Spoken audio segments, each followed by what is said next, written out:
ಯುಗದಲ್ಲಿ ನಾವು ಎಕ್ಕಸ್ಟಿಕ್ ಮನುಷ್ಯರು ನಮಗೆ ಅನೇಕ ವಿಧವಾದಂತಹ ತಾಪತ್ರಯಗಳು ಬಿಟ್ಟು ಬಿಡದೆ ಕಾಣ್ತಾ ಇರ್ತವೆ. ಆ ತಾಪತ್ರಯಗಳು ಆದಿ ದೈವಿಕವಾಗಿರಬಹುದು, ಆಧ್ಯಾತ್ಮಿಕವಾಗಿರಬಹುದು, ಆದಿ ಭೌತಿಕ ಕೂಡ ಆಗಿರಬಹುದು. ಹಾಗಾದರೆ ಈ ತಾಪತ್ರಯಗಳು ಬಂದಾಗ ನಾವು ಏನು ಮಾಡಬೇಕು ಅಂತ ಹೇಳಿದಾಗ ಶಾಸ್ತ್ರ ಹೇಳುತ್ತೆ, ಶ್ರೀ ನರಸಿಂಹದೇವರ ನಖವನ್ನು ನೆನೆಯಿರಿ ಅಂತ. ನಖ ಯಾಕೆ ಅಂತ ಹೇಳಿದ್ರೆ, ಆ ಹಿರಣ್ಯಕಶಿಪುವನ್ನು ಸಂಹಾರ ಮಾಡಿದ್ದೆ ಶ್ರೀ ನರಸಿಂಹದೇವರ ನಖಗಳು.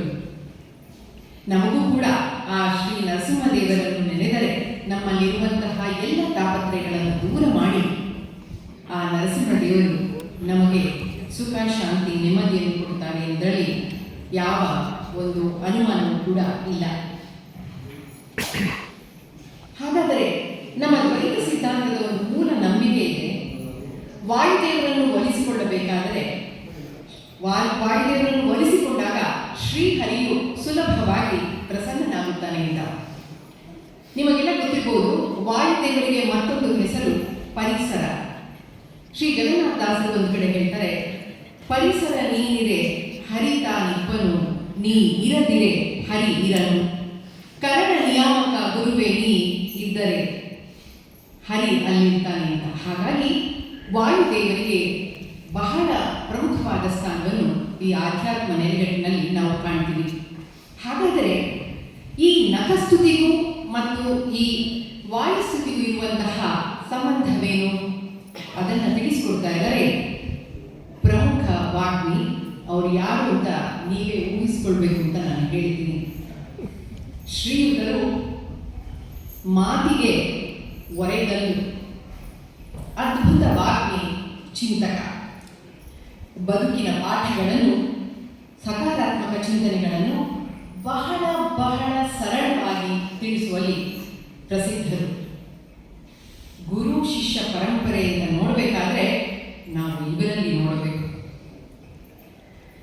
ಬದುಕಿನ ಅನಿಶ್ಚಿತತೆ, ಅಸ್ಪಷ್ಟತೆ ಗಾಢವಾಗಿ ನಮ್ಮ ಬದುಕಿನಲ್ಲಿ ಹೋಗಿದ್ದಾಗ ಶ್ರೀಯುತರು ನಮಗೆ ಬೆಳಕಿನಂತೆ ಬರುತ್ತಾರೆ. ಕರುಣಾಳು ಬಾ ಬೆಳಕೆ ಎಂಬ ಶೀರ್ಷಿಕೆಯಲ್ಲಿ ಸುಮಾರು 1,500 ಲೇಖನಗಳನ್ನು ಪ್ರತಿನಿತ್ಯ ಪ್ರಖ್ಯಾತ ದಿನಪತ್ರಿಕೆಯಲ್ಲಿ ಪ್ರಕಟ ಮಾಡುತ್ತಾರೆ. ಪ್ರೇರಣಾದಾಯಿ ಭಾಷಣಕಾರ. ಕೋವಿಡ್ ಅಂತಹ ಮಹಾಮಾರಿ ಸಮಯದಲ್ಲಿ ಪ್ರತಿಯೊಂದು ಕುಟುಂಬದಲ್ಲಿ ಒಬ್ಬೊಬ್ಬರು ತೀರಿಕೊಳ್ಳುತ್ತಿದ್ದಾಗ they got into depression, ನಿರಾಶಾದಾಯಕರಾಗಿದ್ದರು.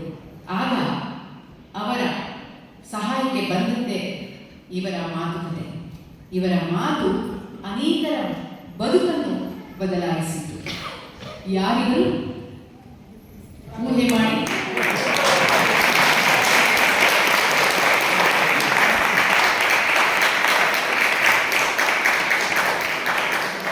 ನಿಮ್ಮ ಊಹೆ ಸರಿಯಾಗಿದೆ.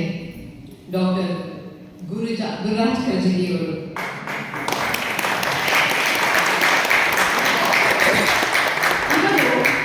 ಎಲ್ಲರಿಗೂ ಗುರು. ಒಂದು ಪುಟ್ಟ ಮಗು ಗುರು, ವಯಸ್ಸಾದವರಿಗೂ ಕೂಡ ಗುರು. ನನ್ನ ಗೆಳೆಯ ಈಸ್ಟ್ ಕೋಸ್ಟಲ್ ಶ್ರೀವತ್ಸ ಜೋಶಿ ಅನ್ನೋರ ಮಾತಿನ ಪ್ರಕಾರ ಇವರು ಸ್ವಯಂ ಘೋಷಿತ ಗುರುಗಳು ಖಂಡಿತ ಅಲ್ಲ. ಸ್ವಯಂ ಘೋಷಿತ ಗುರುಗಳು ಬೀದಿ ಬೀದಿಲಿ ಸಿಗ್ತಾರೆ, ವೇಷಭೂಷಣಗಳನ್ನು ಹಾಕೊಂಡು ತಾವೇ ಗುರುಗಳು ಅಂತ ಹೇಳಿ ಅಸಂಖ್ಯಾತ ಅಭಿಮಾನಿಗಳನ್ನು ಕಟ್ಕೊಂಡು ಹೋಗ್ತಾ ಇರ್ತಾರೆ. ಆ ಥರ ವೇಷಭೂಷಣಗಳು ಇವರಲ್ಲಿದೆಯೇ? ಖಂಡಿತವಾಗಿಯೂ ಇಲ್ಲ. ಈ ಗುರುಗಳಾದಂತಹ ಅನೇಕ ಶಿಷ್ಯಕೋಟಿ ಅಭಿಮಾನಿಗಳ ಪ್ರಪಂಚದಾದ್ಯಂತ ಇರುವಂತಹ ಡಾಕ್ಟರ್ ಗುರುರಾಜ್ ಕರ್ಜಗಿ.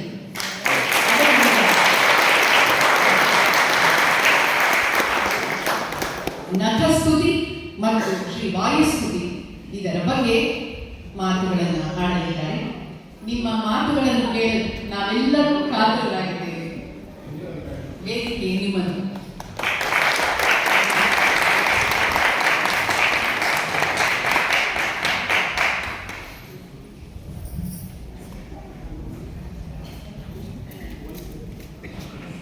ಈ ಬರೀ ಪರಿಚಯ ಮಾಡಿದ್ರೆ ನಾವೇ ನಿಜವಾಗ್ಲೂ ಮೊದಲೇ ಸಣ್ಣವನು, ಇನ್ನೂ ಸಣ್ಣವನಾಗಿರ್ತೇವೆ. ಕೃಷ್ಣನ ಮುಂದೆ ಜಗತ್ತು ಒಂದೇ, ಯಾರೂ ಇಲ್ಲ. ವೇದ ಪುರುಷನ ಸುತನ ಸುತನ ಸಹೋದರನ ಹೆಮ್ಮಗನ ಮಗನ ತಳುವುದರಿ ರೂಪನ ಅತುರ ಭುಜಬಲದಿ ಗಾಲಿ ಗೆಲಿದನ ಅಣ್ಣನ ಒಬ್ಬೆಯ ನಾದಿನಿಯ ಜಠರದಲ್ಲಿ ಜನಿಸಿದ ಅನಾದಿ ಮೂರ್ತಿ ಸಲಹೋಗಿನ ವೀರನಾರಾಯಣ ಅಂತ ನಿಗಮಗಳಿಗೆ ಸಿಗಲಾರದಂಥ ಕೃಷ್ಣ ಅವನೊಬ್ಬನೇ ಜಗದ್ಗುರು. ಆ ಕೃಷ್ಣನ ಪಾದಗಳಿಗೆ ನಾನು ನಮಸ್ಕಾರಗಳನ್ನು ಸಲ್ಲಿಸ್ತೇನೆ. ಪ್ರಪಂಚದ ಯಾವ ಇತಿಹಾಸವೂ ಕೂಡ, ಯಾವ ಸಾಹಿತ್ಯವೂ ಕೂಡ ಕೃಷ್ಣನಂಥ ಪಾತ್ರವನ್ನು ಸೃಷ್ಟಿಸಲಿಕ್ಕಾಗಿಲ್ಲ, ಸೃಷ್ಟಿಸಲಿಕ್ಕೆ ಆಗೋದಿಲ್ಲ ಅನ್ನೋದು ನನ್ನ ನಂಬಿಕೆ. ಅಪರೂಪವಾದಂಥ ಪಾತ್ರ. ಆ ಕೃಷ್ಣ ನಮ್ಮನ್ನು ಕಾಪಾಡ್ತಾನೆ. ಅವನ ನಮಸ್ಕಾರ ಸಲ್ಲಿಸಿದ ನಂತರ ಯಾವ ಗುರುಗಳು ನಮಗೆ ಮೂಲ ಗ್ರಂಥಗಳನ್ನು ಕೊಟ್ಟರು, ಅವನ್ನೆಲ್ಲ ಅಧ್ಯಯನ ಮಾಡೋದಕ್ಕೆ ಅವಕಾಶ ಮಾಡಿಕೊಟ್ಟರು ಅಂತ ಶ್ರೀ ನಮ್ಮ ಮಧ್ವಾಚಾರ್ಯ ನೆನೆಸ್ತಾ, ಆ ಪರಂಪರೆಯಲ್ಲಿ ಬಂದು ಪುತ್ತಿಗೆ ಮಠದ ಅಧ್ಯಕ್ಷರಾಗಿದ್ದಂಥ ಪೀಠಾಧಿಪತಿಯಾದಂಥ ಶ್ರೀ ಸುಗುಣೇಂದ್ರ ತೀರ್ಥ ಶ್ರೀಪಾದಂಗಳವರ ಪಾದಗಳಿಗೆ ನಮಸ್ಕಾರಗಳನ್ನು ಸಲ್ಲಿಸಬೇಕು, ಕೃತಜ್ಞತೆಗಳನ್ನು ಸಲ್ಲಿಸಬೇಕು. ಇವತ್ತು ಬನ್ನಂಜೆ ಪ್ರತಿಷ್ಠಾನ ಬಂದು ಅಮೇರಿಕೆಯ 4 ಕಡೆಗೆ ಕಾರ್ಯಕ್ರಮ ಮಾಡೋದಾದರೆ ಮೂಲ ಕಾರಣ ಅವರು.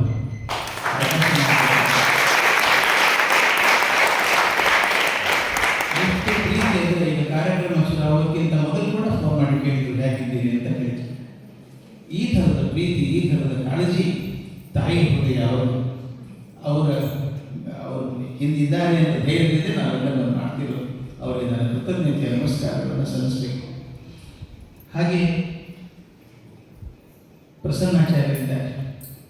ಬಂದಾಗಿನಿಂದ ಇಲ್ಲಿವರೆಗೂ ನಮ್ಮ ಬೆಂಬಲವಾಗಿ ನಿಂತುಕೊಂಡು ಪ್ರತಿಯೊಂದು ಹೆಜ್ಜೆಯಲ್ಲಿ ಕೂಡ ನಮಗೆ ಸಹಕಾರ ಕೊಡ್ತಾ ಮಾರ್ಗದರ್ಶನ ಮಾಡಿದ್ದಾರೆ. ಅವರಿಗೆ ನಮಸ್ಕಾರಗಳನ್ನು ಸಲ್ಲಿಸಬೇಕು. ಅವರನ್ನು ಹೇಳ್ಕೊಂಡು ನಾವು ಪೂರ್ಣ ಪ್ರಸಾದ್ ಲಿಮಿಟೆಡ್ ಅಂತ ಹೇಳಿದ್ವಿ. ನಮ್ಗೆ ಅದೇ ಅನ್ಲಿಮಿಟೆಡ್ ಅನ್ನಿಸ್ತಾ ಇಲ್ಲ.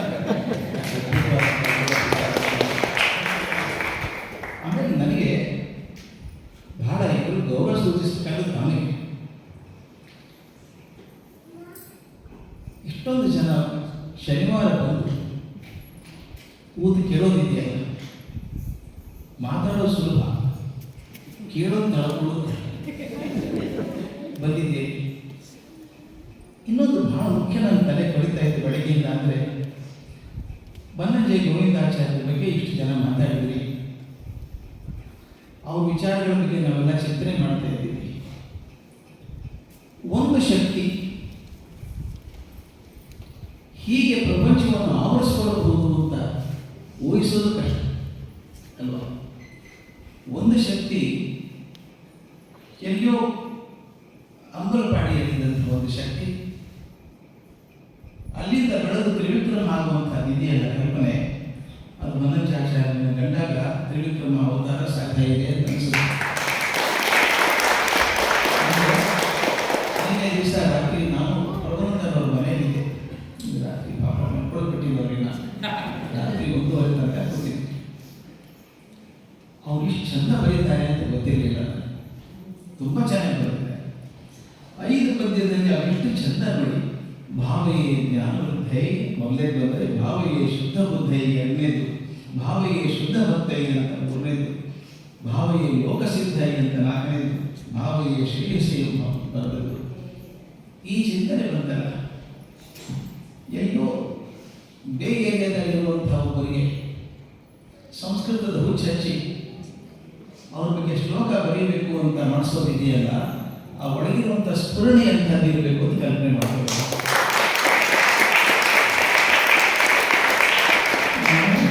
ಮೂಲತಃ ವಿಜ್ಞಾನ ವಿದ್ಯಾರ್ಥಿನ biographical encyclopedia of science and technology ಅಂತ ಐಸಾಕ್ ಅಸಿಮೋವ್ ಬರೆದ. ಐಸಾಕ್ ಅಸಿಮೋವ್ ತಾನು ವಿಜ್ಞಾನಿಗಾಗಿದ್ದ, ವಿಜ್ಞಾನ ಬರಹಗಾರನೂ ಅವರು. ಆ ಪುಸ್ತಕದ ಮುನ್ನುಡಿಯಲ್ಲಿ ಬರೀತಾನೆ, ಅದ್ಭುತ ಬರೀತಾನೆ. ಹೇಳ್ತಾರೆ ಪುಸ್ತಕ ಓದಿದ್ರೆ ಚಂದ, ಓದಕ್ಕಾದ್ರೆ ಮುನ್ನುಡಿ ಆದರೂ ಓದಬೇಕು. ಅದರಲ್ಲಿ ಸುಮಾರು 1200 ಜನ ವಿಜ್ಞಾನಿಗಳ ಪರಿಚಯ ಮಾಡಿಕೊಟ್ಟಿದ್ದಾರೆ. ನಾವು ವಿಜ್ಞಾನ ಕಲಿಸುವಂಥ ಎಲ್ಲರೂ ತಪ್ಪದೇ ಓದಲೇಬೇಕಾದಂಥ ಗ್ರಂಥ. ಆ ಮುನ್ನುಡಿಯಲ್ಲಿ ಬರೀತಾನೆ, ನಾನು 12 ವರ್ಷ ಕಳೆದ ಪುಸ್ತಕ ಬರೀಬೇಕಾದ್ರೆ at the end of this book I was both happy and sad. ಸಂತೋಷನಾಯಿತು, ದುಃಖನಾಯಿತು. Happy because I could chronicle the life histories of 1,200 scientists of different parts of the world. Sad because there are only 1,200. On the other hand, I'm willing to accept that my calculation is wrong, my study is inadequate, the number would be 10 times more than that. Even then, our calculation, according to statistical mechanics, he says, only 1 in 6 million leaves his footprints on the sand of time, others disappear like worms. It is unanswered. Only 1 in 6 million leave his footprints on the sand of time, others disappear like worms. ಆದರೆ ಯಾರು ಒಂದು ನಿಯತಿ ಕಾಲ, ನಮ್ಗೆ ಯಾರು ದೀರ್ಘಕಾಲ ಬದುಕೋ ಅವಕಾಶ ಇಲ್ಲ. ಬದುಕಿದಂಥ 70-80 ವರ್ಷಗಳಲ್ಲಿ, ಬಂದಂತೆ 85 ವರ್ಷ, ಆ 85 ವರ್ಷದಲ್ಲಿ ಇಷ್ಟೊಂದು ದೊಡ್ಡ ಫುಟ್ಪ್ರಿಂಟ್ಸ್ ಬಿಟ್ಟಿರೋದಕ್ಕೆ ಸಾಧ್ಯ ಇದೆಯಾ? ಎಷ್ಟು ಮಟ್ಟಿಗೆ ಅಂದರೆ ಅವರು ನೆನೆಸ್ಕೊಂಡು ಇಲ್ಲಿ ದಾಸರ ವೇಷ ಹಾಕೊಂಡು ಕುಡಿದಿದ್ದಾರೆ ಬೆಳಗ್ಗೆ ಫೋಟೋ ಕೈಗೆ ಹಿಡ್ಕೊಂಡು. ಇದು ಆಶ್ಚರ್ಯ ಅನಿಸಲ್ಲ. ನಾನು ನೆನೆಸ್ಕೊಳ್ಳೋದು ಬೇರೆ, ಅವ್ರು ಆಹ್ವಾನ ಮಾಡ್ಕೊಳ್ಳೋದು ಬೇರೆ.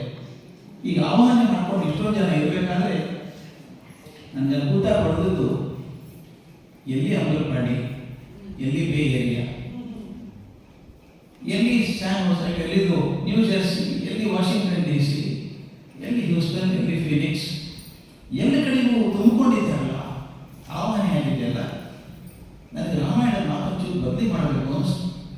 ವಾಲ್ಮೀಕಿ ರಾಮನ ವಿಗ್ರಹವಾನ್ ಧರ್ಮ ಅಂತ ಕರೀತಾರೆ, ಧರ್ಮದ ವಿಗ್ರಹ ರೂಪ ಅಂತ. ಹಾಗೆ ನಾನು ಹೇಳೋದಾದ್ರೆ ಬನ್ನಂಜೆ ಗೋವಿಂದಾಚಾರ್ಯನ ವಿಗ್ರಹವಾನ್ ಜ್ಞಾನ ಅಂತ ಅವ್ರು ಹೇಳುವಂಥ ವಿಧಿ ಇರ್ತಾರೆ, ಹೇಳುವಂಥ ರೀತಿ ಇರ್ತಾರೆ, ಎಷ್ಟು ಸುಲಭವಾಗಿ ಹೇಳುವಂಥ. ಇವತ್ತು ಕೂಡ ನಾನು ಆರಿಸ್ಕೊಳ್ಳೋದು ನಾನು ಹೇಳ್ತೀನಿ ಅನ್ನೋದು ಸೊಕ್ಕಾಗುತ್ತೆ. ಅವ್ರು ಬರೆದಂಥ ಮಾತುಗಳಲ್ಲಿ ಇಟ್ಕೊಂಡು ನಖಸ್ತುತಿ ವಾಯುಸ್ತುತಿ ಅಂತ ಪುಸ್ತಕ ಇಟ್ಕೊಂಡು ಯಾಕೆ ಆರಿಸ್ಕೊಂಡೆ ಅನ್ನೋ ಕಾರಣ ಇದೆ. ಪಂಚಸ್ತುತಿಗಳ ಬಗ್ಗೆ ಮಾಡಬೇಕು ಅಂತ ವೀಣಾ ಹೇಳಿದ್ರು ನನಗೆ. ಆದರೆ ಅಷ್ಟು ಓದಿ 35-40 ನಿಮಿಷದಲ್ಲಿ ಹೇಳ್ತೀನಿ ಅಂತ ಧೈರ್ಯ ನನಗೆ ಇರಲಿ.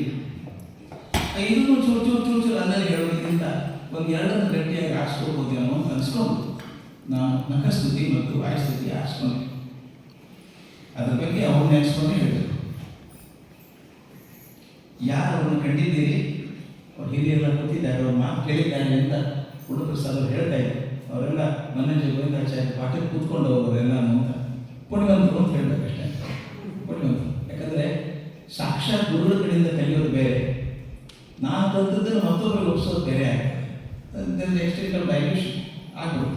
ಆದರೆ ಹಾಗೆ ನೇರವಾಗಿ ಹೇಳುವಂಥ ಆದ್ದರಿಂದ ನಾನು ಹೇಳೋದು ಹೊಸದೇನು ಇರೋದು ಸಾಧ್ಯ ಇಲ್ಲ. ಇರೋದು ನಮ್ಮ ಸಾಮಾನ್ಯವಾಗಿ ಮಧುರ ಪರಂಪರೆಯೊಳಗೆ ಆಚಾರ್ಯ ಮಧುರ ಬರೆದಂಥ ನಖಸ್ತುತಿ, ತ್ರಿವಿಕ್ರಮ ಪಂಡಿತ ಬರೆದಂಥ ವಿಷ್ಣು ಸ್ತುತಿ ಮತ್ತು ವಾಯುಸ್ತುತಿ, ನಾರಾಯಣ ಪಂಡಿತ ಬರೆದಂಥ ನರಸಿಂಹಸ್ತುತಿ ಮತ್ತು ಶಿವಸ್ತುತಿ, ಇವೆಲ್ಲವೂ ಸೇರಿ ಪಂಚಸ್ತುತಿಗಳು ಅಂತ ಕರೀತಾರೆ. ಪವಿತ್ರವಾದ ಗ್ರಂಥಗಳು ನಮಗೆಲ್ಲ. ಅತ್ಯಂತ ಮುಖ್ಯವಾಗಿ ಅಂದರೆ ಸಂಸ್ಕೃತ ಸಾಹಿತ್ಯಕ್ಕೆ ಅತ್ಯಂತ ಅಪೂರ್ವವಾದ ಪಡೆಗಳು 5 ಸ್ತೋತ್ರಗಳು. ಅತ್ಯಂತ ಅಪೂರ್ವವಾದಂಥ ಯಾಕೆ ಅಂತ ಹೇಳಿದ್ರೆ, ಹಿರಿಯರು ನಿತ್ಯ ಪಾರಾಯಣಕ್ಕೆ ಬಳಸುವಂಥ ಮಂತ್ರತುಲ್ಯವಾದಂಥ ಸ್ತುತಿಗಳು, ಮಂತ್ರಕ್ಕೆ ಸಮನಾಗಿದ್ದಂಥ. ಸನ್ಯಾಸಿಗಳು ಕೂಡ ಅದನ್ನು ಬಳಸುವಂಥ ಆಚಾರ್ಯ ಮಧುರನ್ನು ಬಿಟ್ಟರೆ ಎಲ್ಲರನ್ನ ಗೃಹಸ್ಥರು ಬರೆದಂಥ ಮಂತ್ರಗಳು ಸನ್ಯಾಸಿಗಳು ಬಳಸೋದು ಅಪರೂಪ. ಸಾಮಾನ್ಯವಾಗಿ ಸನ್ಯಾಸಿಗಳು ಬರೆದಂಥ ಮಂತ್ರಗಳನ್ನು ಗೃಹಸ್ಥರು ಬಳಸ್ತಾರೆ. ಬನ್ನಂಜೆ ಗೋವಿಂದಾಚಾರ್ಯರು ಈ ಸ್ತುತಿಗಳಿಗೆ ಪರಿಚಯಾತ್ಮಕವಾದ ಮಾತುಗಳಲ್ಲದೆ ವಿವರಣೆಯನ್ನು ಕೊಟ್ಟಿದ್ದಾರೆ. ಅದು ನಮ್ಮ ಭಾಗ್ಯ.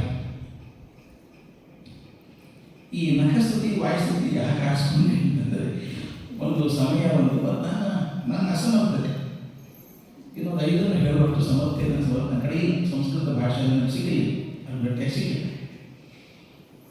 ಆದರೆ ಮಕ್ಕಳು ಹಾಡುವಾಗ ಎಷ್ಟು ಚಂದ ಹಾಡಿದ್ರು, ಅದರಲ್ಲಿ ನಾನು ಪ್ರಬಂಧವನ್ನು ಕಂಗ್ರ್ಯಾಚುಲೇಟ್ ಮಾಡಬೇಕು. ಆ ರಾಗಗಳನ್ನು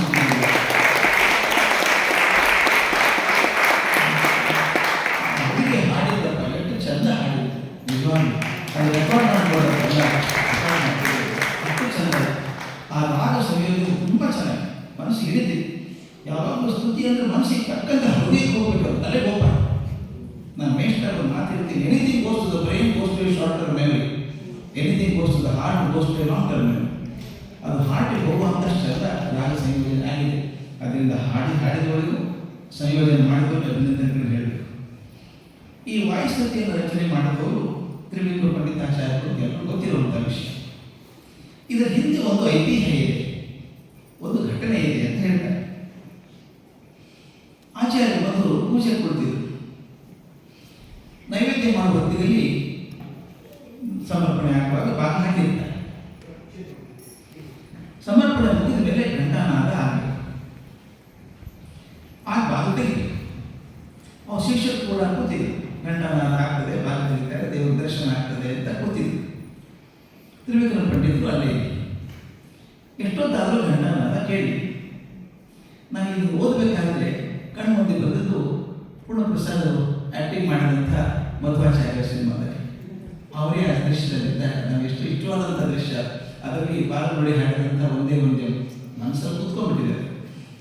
ಅದಕ್ಕೂ ಸುಮ್ಮನೆ ಯಾರು ಹಾಡೋಕ್ಕೆ ಸಾಧ್ಯ ಇಲ್ಲ ಅಷ್ಟೇನು ಚೆನ್ನಾಗಿ ಅದರಲ್ಲಿ ಆ ದೃಶ್ಯ ಬರುತ್ತೆ. ಅದನ್ನು ಬಂದಿದ್ದಾರೆ. ಎಷ್ಟೊತ್ತಾದರೂ ಘಂಟಾನಾದ ಕೇಳಿಸ್ತಿಲ್ಲ. ಎಲ್ಲರಿಗೂ ಕುತೂಹಲ, ವಿಸ್ಮಯ ಇದ್ದಾರೆ, ಯಾಕಾಗಲಿಲ್ಲ. ತ್ರಿವಿಕ್ರಮ ಪಂಡಿತರು ಕುತೂಹಲ ತೈಲಾದೆ ಒಂಚೂರು ಬಾಗಿಲು ಹೊರಗೆ ಮಾಡಿ ನೋಡಿದರು. ಒಂದು ಅತ್ಯದ್ಭುತ ದೃಶ್ಯ ಕಣಿಬಿತ್ತು. ಆಚಾರ್ಯರು 3 ರೂಪಗಳಿಂದ ಭಗವಂತನನ್ನು ಪೂಜೆ ಮಾಡ್ತಾ ಇದ್ದಾರೆ. ಕಣಿಕಂಡದ ಹಾಗೆ ಆಂಜನೇಯನಾಗಿ ರಾಮನ ಪೂಜೆ ಮಾಡ್ತಾ ಇದ್ದಾರೆ, ಭೀಮಸೇನಾಗಿ ಕೃಷ್ಣನ ಪೂಜೆ ಮಾಡ್ತಾ ಇದ್ದಾರೆ, ಪೂರ್ಣಪ್ರಜ್ಞರಾಗಿ ವೇದವ್ಯಾಸನ ಪೂಜೆ ಮಾಡ್ತಾ ಇದ್ದಾರೆ. ಈ 3 ಆ ಪೂಜೆ ಮಾಡೋದನ್ನು ಕಂಡು ಬೆರಗಾಗಿ ಮೊದಲೇ ತಿಳಿದುಕೊಂಡು ಅಶೋಕವಿಗಳು ತಕ್ಷಣ ಕವನ ಸೃಷ್ಟಿ ಮಾಡುವಂಥ ಶಕ್ತಿ ಭಗವಂತ ಕೊಟ್ಟಿದ್ದಾರೆ. ತಕ್ಷಣ ಶುರು ಮಾಡಿದರು. ಶ್ರೀಮದ್ ಕೃಷ್ಣ ಅಂದ್ರೆ ನಿಷ್ಠ ಆದಿಗುಣಗುಣ ಶ್ರೀಮದಾನಂದ ತೀರ್ಥ ಅದು ಪ್ರತಿ ಐತಿಹ್ಯ ಇರುವಂಥದ್ದು. ಇನ್ನೊಂದು ಪ್ರಚಲಿತವಾದ ಕಥೆ ಇದೆ. ಇನ್ನೊಂದು ಕಥೆನೂ ಇದೆ. ಅದು ನಮ್ಮ ಚಲಾರಿ ಶೇಷಾಚಾರ್ಯದಿಂದ ಬಂದದ್ದು. ಅದಕ್ಕೆ ಚಲಾರಿಯ ಕಥೆ ಅಂತ ಹೇಳ್ತಾರೆ. ಅದು ಹೇಗೆಂದ್ರೆ ಬದರಿಯೊಳಗೆ ಶ್ರೀಮದ್ ಆಚಾರ್ಯರು ಬಾಗಿಲ ಮುಚ್ಚಿ ಪೂಜೆ ಮಾಡ್ತಾ ಇದ್ರು. ಇವರು ಕುತೂಹಲ ಆಯಿತು. ತ್ರಿವಿಕ್ರಮ ಪಂಡಿತರಿಗೆ ಹೇಗೆ ಪೂಜೆ ಮಾಡ್ತಾರೆ ನೋಡಬೇಕು ಅಂತ ಬಾಗಿಲು ಓರೆ ಮಾಡಿ ನೋಡಿದಾಗ ಆಚಾರ್ಯರು ಪೂಜೆ ಮಾಡ್ತಿದ್ದಂಥ ಕೃಷ್ಣಮೂರ್ತಿಯೊಳಗೆ ರಾಮ ಕಂಡಂತೆ, ಆಚಾರ್ಯರಲ್ಲಿ ಆಂಜನೇಯನ ಕಂಡರು ಅಂತ ಚಲಾರಿಗೆ ಬೆಳೆದ. ಈ 2 ದೃಶ್ಯ, ಈ ಅಪೂರ್ವ ದರ್ಶನದಿಂದ ಪ್ರಭಾವಿತರಾಗಿ ತ್ರಿವಿಕ್ರಮ ಪಂಡಿತರು ಈ ವಾಯುಸ್ತುತಿಯನ್ನು ಬರೆದರು ಅಂತ ಮಾತು. ಬೇರೆ ಕವಿಗಳು ಈ ಮಾತನ್ನು ಅನುಮೋದಿಸ್ತಾರೆ, ಆದರೆ ಖಚಿತತೆ ಬಗ್ಗೆ ಏನು ಹೇಳುತ್ತಿಲ್ಲ. ಬನ್ನಂಜಿಯವರ ಬಗ್ಗೆ ಮಾತ್ರ ಬಹಳ ಸ್ಪಷ್ಟ ಹೇಳ್ತಾರೆ. ಇದ್ರ ಬಗ್ಗೆ ಗ್ಯಾರಂಟಿ ಹೇಳೋಕ್ಕಾಗಿ ಖಚಿತತೆ ಇಲ್ಲ. ಯಾಕಂದರೆ ಈಗ 100 ವರ್ಷದಿಂದ ಆಗೋದ್ರ ಬಗ್ಗೆ ನಮ್ಗೆ ಖಚಿತತೆ ಇರೋಲ್ಲ. ನಿಮ್ಮ ಮನೇಲಿ ಅಜ್ಜಿ ಇದ್ದರೆ ಕೇಳಿ ನೋಡಿ, ಹಿರಿಯರಾಗಿದ್ದರೆ ನೀವು ಹುಟ್ಟಿದ ತಾರೀಕು ಯಾವುದು ಅಂತ ಕೇಳಿ, ಏನೋಪ್ಪ ಅಮಾಸೆ ಅಂದರೆ 3 ದಿವಸ ಕೂತಿದೆ, ಯಾವ ಅಮಾಸೆ ಅದೇ ಲೆಕ್ಕ ಇಲ್ಲದೆ ಹೋದಾಗ ಸುಮಾರು ಇಷ್ಟು ವರ್ಷಗಳಿಂದ 600 ವರ್ಷಗಳಿಂದ ಆದಂಥ ಘಟನೆಗಳನ್ನು ಎಷ್ಟೋ ಸಲ ಲೆಕ್ಕ ಪುಕ್ಕ ಸೇರ್ಕೊಂಡ್ಬಿಡ್ತಾರೆ ಕೆಲ. ಅದಕ್ಕೆ ಹೇಳ್ತಾರೆ ಇದು ಖಚಿತತೆ ಇಲ್ಲ. ಆದರೆ ಖಚಿತ ಆಗುತ್ತೆ ಏನು ಅಂದರೆ ತ್ರಿವಿಕ್ರಮ ಪಂಡಿತರು ವಾಯುಸ್ತುತಿ ಬರೆಯೋದಕ್ಕಿಂತ ಮೊದಲು ವಿಷ್ಣು ಸ್ತುತಿ ಬರೆದಿದ್ದರು ಅನ್ನೋದು ಖಚಿತವಾಗಿ ಗೊತ್ತಿದೆ. ವಿಷ್ಣು ಸ್ತುತಿ ಬರೆದ ಮೇಲೆ ಅನಿಸ್ತಂಥವರಿಗೆ ಭಗವಂತನ ಸ್ತುತಿ ಆದಮೇಲೆ ಗುರು ಸ್ತುತಿಯನ್ನು ಮಾಡಬೇಕಲ್ವಾ ಅನ್ನಿಸಿ ಅವರು ಇದನ್ನು ಯಥಾದೇವಿ ತಥಾಗುರು ಅಂತ ಹೇಳಿದ ಹಾಗೆ ತಾವು ತಾವೇ ಬರೆದರು. ಅದರ ಫಲವಾಗಿ ಬಂದದ್ದು ವಾಯುಸ್ತುತಿ ಅಂತ. ವಿಷ್ಣು ಸ್ತುತಿ ಆಗಿದೆ, ಈಗ ವಾಯುಸ್ತುತಿ ಬರೋದು ಗುರುಸ್ತುತಿ ಅಂತ. ಆ ವಾಯುಸ್ತುತಿ ಮೊದಲಿಗೆ ಬರುವಂಥ ನಖಸ್ತುತಿ ಬಗ್ಗೆ ಕೂಡ ಒಂದು ಐತಿಹ್ಯ ಇದೆ. ಅದು ತಾವು ಬರೆಸಿದಂಥ ವಾಯುಸ್ತುತಿಯನ್ನು ತ್ರಿವಿಕ್ರಮ ಪಂಡಿತರು ತಗೊಂಡು ಹೋಗಿ ಆಚಾರ್ಯ ಮಂತ್ರಿ ಸಮರ್ಪಣೆ ಮಾಡಿದರು. ಬರ್ತಿದ್ದೀನಿ ನೋಡಿ ಅಂತ. ಆಗ ಆಚಾರ್ಯ ಹೇಳಿದಂತೆ ಇದು ಬರೀ ಗುರುಸ್ತುತಿ ಆಯ್ತಲ್ಲಪ್ಪ, ಮೊದಲು ಭಗವಂತನ ಸ್ತುತಿ ಅಲ್ವಾ, ಆಮೇಲೆ ಗುರುಸ್ತುತಿ ಇರಬೇಕು ಅಂದ್ರೆ. ಹಾಗೆ ನೋಡಿದ್ರೆ ತ್ರಿವಿಕ್ರಮ ಪಂಡಿತರು ಆಗಲೇ ಬರೆದಿದ್ದಾರೆ, ವಿಷ್ಣು ಸ್ತುತಿ ಬರೆದಿದ್ದಾರೆ. ವಿಷ್ಣು ಸ್ತುತಿ ಬೇರೆ ಗ್ರಂಥ ಇದೆ, ಆದರೆ ಈ ಸ್ತುತಿಗೆ ಹರಿಸ್ತುತಿ ಇಲ್ಲ, ಅದು ಬರೀಬೇಕು ಅಂತ. ಇದು ನಾನು ಹೇಳೋದು ಗುರುಕರಣೆ ಅಂದರೆ ಹೀಗೆ ಬರೀಬೇಕು ಅಂತ ಹೇಳೋದು ಅಷ್ಟೇ ಅಲ್ಲ, ತಾನೇ ಬರೀಬೇಕು. ಮಧ್ವಾಚಾರ್ಯರು ಬರೆದಂತೆ ನರಸಿಂಹ ಪ್ರಾರ್ಥನಾ ಸ್ವರೂಪವಾದಂಥ ನಖಸ್ತುತಿಯನ್ನು ಬರೆದು ಈ ನಖಸ್ತುತಿ ನಿಮ್ಮ ವಾಯುಸ್ತುತಿಗೆ ಸಂಪುಟ ಆಗಿರಲಿ ಅಂತ ಹೇಳಿದರು. ಸಂಪುಟ ಆಗಿರಲಿ ಅಂತ ಹೇಳಿದರು. ಪ್ರಾರಂಭದಲ್ಲಿ ನಖಸ್ತುತಿಯನ್ನು ಹೇಳಿ ನಂತರ ವಾಯುಸ್ತುತಿಯನ್ನು ಪಠನೆ ಮಾಡುವವರಿಗೆ ನನ್ನ ಕರುಣೆಯ ರಕ್ಷೆ ಇದೆ ಅಂತ ಮಧ್ವಾಚಾರ್ಯ ಹೇಳಿದರು ಅಂತ ಮಾತು. ಅಂದಿನಿಂದ ತ್ರಿವಿಕ್ರಮ ಪಂಡಿತರ ವಾಯುಸ್ತುತಿ ಪ್ರಾರಂಭದಲ್ಲಿ ಆಚಾರ್ಯ ಮಧ್ವದ ನಖಸ್ತುತಿಯನ್ನು ಪಠನೆ ಮಾಡೋದು ವಾಡಿಕೆ ಆಯಿತು. ಈ ನಖಸ್ತುತಿ ಬಗ್ಗೆ ಸ್ವಲ್ಪ ಒಂದಾಯಿತು, ಅದು ಹೇಳಬೇಕು. ಇದನ್ನು ಬಹಳ ಚಂದ ಬನಂಜಿಯವರು ಬರೆದಿದ್ದಾರೆ, ತಿಳಿಸಿದ್ದಾರೆ. ಗೊಂದಲ ಏನು ಅಂದರೆ, ನಖಸ್ತುತಿಯಲ್ಲಿ 2 ಪದ್ಯ ಇದ್ದಾರೆ. ಅಂತಸ್ಮಾತ್ ವೈರಿಗಳು ಒಂದು ಮಾತಿನಿಂದ ಮಾತಿನ ಹೇಳ್ತಾ ಬಂದಿದೆ, ಲಕ್ಷ್ಮೀಕಾಂತ ಸಮಂತೋಪಿಕಳೆ ಅಂತ ಬಂದಿದೆ. 2 ಇದ್ದಾವಲ್ಲ, ಆ ಋಷಿಕೇಶ ತೀರ್ಥರು ಬರೆದಿಟ್ಟಂತಹ ಮೂಲ ಪ್ರತಿಯಲ್ಲಿ 1 ಪದ್ಯ ಮಾತ್ರ ಇದೆ, ಒಂದೇ ಮಾತ್ರ ಇದೆ, 2ನೇದಿಲ್ಲ. ಅದಕ್ಕೆ ನಖಸ್ತುತಿ ಅಂತ ಹೆಸರನ್ನು ಬಳಸಿಲ್ಲ ಅವರು. ಹೀಗಾಗಿ ಫಣಿಪಾಲ ಮಠದ ಶ್ರೀ ರಘುವರ ತೀರ್ಥರು ಬರೆದಿಟ್ಟಂಥ ಪ್ರಾಚಾನ ಕೋಶಾನುಸಾರಿಯಾದಂಥ ತಾಳುವಾಲಿ ಪ್ರತಿಯಲ್ಲೂ ಕೂಡ ಒಂದೇ ಪದ್ಯ ಇದೆ. ಈ ಲಕ್ಷ್ಮೀಕಾಂತ ಅನ್ನುವಂಥ 2ನೇ ಪದ್ಯ ಅದರೊಳಗೆ ಇಲ್ಲ. ಈ 2ನೇ ಪದ್ಯದೊಳಗೆ ನರಸಿಂಹ ಸ್ತೋತ್ರ ಆಗಲಿ ನಖರ ಸ್ತುತಿ ಆಗಲಿ ಇಲ್ಲ. ಆದ್ದರಿಂದ ವಾದಿರಾಜರು ಕೂಡ ತಮ್ಮ ಏಕಾದಶಿ ನಿರ್ಣಯ ಗ್ರಂಥದೊಳಗೆ ಆಚಾರ್ಯ ನಖಸ್ತುತಿ ಒಂದೇ ಪದ್ಯ ಅನ್ನುವಂಥ ಭಾವನೆ ಬರೋ ಹಾಗೆ ಹೇಳಿದ್ದಾರೆ. ಒಂದೇ ಅಂತ ಗಟ್ಟಿಯಾಗಿ ಹೇಳಿಲ್ಲ, ಒಂದೇ ಅಂತ ಭಾವನೆ ಬರೋ ಹಾಗೆ ಹೇಳಿದ್ದಾರೆ. ವಾಯುಸ್ತುತಿಗೆ ಈಗ ನಾವು ಸಿಕ್ಕಿರುವಂತಹ ವ್ಯಾಖ್ಯಾನಗಳಲ್ಲಿ ಅತ್ಯಂತ ಮುಖ್ಯವಾದದ್ದು ಶ್ರೀ ವೇದಾಂತ ತೀರ್ಥರು ಬರೆದಂಥ ವ್ಯಾಖ್ಯಾನ. ಅವ್ರ ನಖಸ್ತುತಿ ವ್ಯಾಖ್ಯಾನೆ ಬರೆದಿಲ್ಲ, ವಾಯುಸ್ತುತಿ ಬರೆದಿದ್ದಾರೆ, ನಖಸ್ತುತಿ ವ್ಯಾಖ್ಯಾನೆ ಬರೆದಿಲ್ಲ. ಅದರಿಂದ ಅವ್ರ ಮೌನ ಈ ನಖಸ್ತುತಿಯಲ್ಲಿ ಇಂಗ್ಲಿಷ್ ಟೈಪ್ ಮಾಡೋದು ಹೇಗೆ, ನಖಸ್ತುತಿ 1 ಪದ್ಯನ ಅಥವಾ 2. ಆ ಕಾಲದಲ್ಲಿ ವಾಯುಸ್ತುತಿಯನ್ನು ಪ್ರಾರಂಭದಲ್ಲಿ ಹಾಡುವಾಗ ನಖಸ್ತುತಿ ಹೇಳೋ ಪದ್ಧತಿ ಇತ್ತ, ಇದು ಕಲ್ಪನೆ ಬರಬೇಕು. ಅಥವಾ ಆನಂತರ ಬಂದ ರೂಢಿ ಏನಾದರೂ ಪ್ರಾಚೀನ ಹಸ್ತಪ್ರತಿಗಳನ್ನು ನೋಡಿ ಹೇಳೋದಾದರೆ ನಖಸ್ತುತಿ ಒಂದೇ ಪದ್ಯ. ಹಾಗಾಗಿ 2ನೇ ಪದ್ಯ ಯಾರು ರಚನೆ, ಯಾವಾಗ ಸೇರ್ಕೊಂಡು ವಾಯುಸ್ಥಿತಿ ಒಂದು ಉತ್ತರ ಕಷ್ಟ. ಖಚಿತ ಆಧಾರ ಇಲ್ಲದೆ ಇರೋದ್ರಿಂದ ಯಾವುದೇ ತೀರ್ಮಾನಕ್ಕೆ ಬರೋಕ್ಕೆ ಸಾಧ್ಯ ಇಲ್ಲ ಅಂತ ಬನ್ನಂಜಿಯವರು ಸ್ಪಷ್ಟವಾಗಿ ಹೇಳ್ತಾರೆ. ಇದಕ್ಕೊಂದು ಚೆನ್ನಾಗಿ ಘಟನೆ ಬರೀತಾರೆ, ಪುಸ್ತಕದಲ್ಲಿ ಚಂದ ಇದೆ. ಅವರು 20 ವರ್ಷದ ತರುಣರಾಗಿದ್ದಾಗ ಬನ್ನಂಜಿಯವರು ಈ ನಖಸ್ತುತಿಯನ್ನು ಅನುವಾದ ಮಾಡಿದ್ರು. ಅನುವಾದ ಮಾಡಿ ಒಂದು ಕಾರ್ಯಕ್ರಮದಲ್ಲಿ ಹೇಳಿದರು, ಪಂಡಿತರ ಸಮೂಹದಲ್ಲಿ ಹೇಳಿಬಿಟ್ಟು ನಖಸ್ತುತಿ ಒಂದೇ ಪದ್ಯ ಅಂತ ವಾದ ಮಂಡನೆ ಮಾಡಿದರು. ಆಗ ಪಂಡಿತರಿಗೆ ಏನು ಆಘಾತ ಆಗಿದೆ ಇರೋ ಕಲ್ಪನೆ ಮಾಡ್ತೀವಿ. ನಮ್ಮ ಕೆಲವು ಪಂಡಿತರುಗಳಿಗೆ ತಾವು ನಂಬಿದ್ದೇ ಸತ್ಯ ಅಂತ ಒಂದು ಗಟ್ಟಿ ಕೂತ್ಕೊಂಡಿರ್ತಾರೆ, ಮತ್ತೊಬ್ರು ಇಲ್ಲ ಅಂದರೆ ಆಘಾತ ಆಗುತ್ತೆ. ಅವ್ರು ಮಾತ್ರ ಬಳಸ್ತೇನೆ, ಬನ್ನಂಜಿಯವರೇ ಮಾತ್ರ ಬಳಸ್ತೀನಿ. ಒಂದು ರೀತಿಯ ವೇದಾಂತಿಯ ಉತ್ಪಾತವಾಯಿತು, ವೇದಾಂತಿಯ ಉತ್ಪಾತ ಆಯಿತು, ಜಗಳ. ಇಷ್ಟು ವರ್ಷ ನಂಬ್ಕೊಂಡ್ರು ಮೂರ್ಖರವರು, ಇವರೇ ಪಂಡಿತರ, ಇವರೊಬ್ಬರೇ ಹೇಳಿ ಸರಿ ಅಂತ ಹೀಗೆ ಚರ್ಚೆ ಶುರುವಾಯಿತು. ಅದಕ್ಕೆ ಹೇಳಿದ್ದಾರೆ, ಕೆಲವು ಪಂಡಿತರು ಹೌಹಾರಿಗಳು, ಕೆಲವರು ಕಿಡಿಕಾರಿಗಳು. ಸರಿ, ಅದು ಮಾಡಬೇಕಾಗಿ ಅದಕ್ಕಿಂತ ಹೆಚ್ಚಿಗೆ ಏನು ಮಾಡೋಕ್ಕಾಗಲ್ಲ.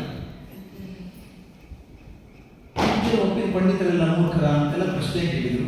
ಆಗ ಬಹಳ ಚೆಂದ ಇದೆ ಪ್ರಸಂಗ, ನಾನು ಡೀಟೇಲ್ ಹೇಳಕ್ಕೆ ಹೋಗಲ್ಲ. ಕಾಣಿಯೂರು ಮಠದ ಯತಿಗಳಾಗಿದ್ದಂಥ ವಿದ್ಯಾಸಮುದ್ರ ತೀರ್ಥ ಶ್ರೀಪಾದರು ಇವರನ್ನ ಕರೆಸಿದರು.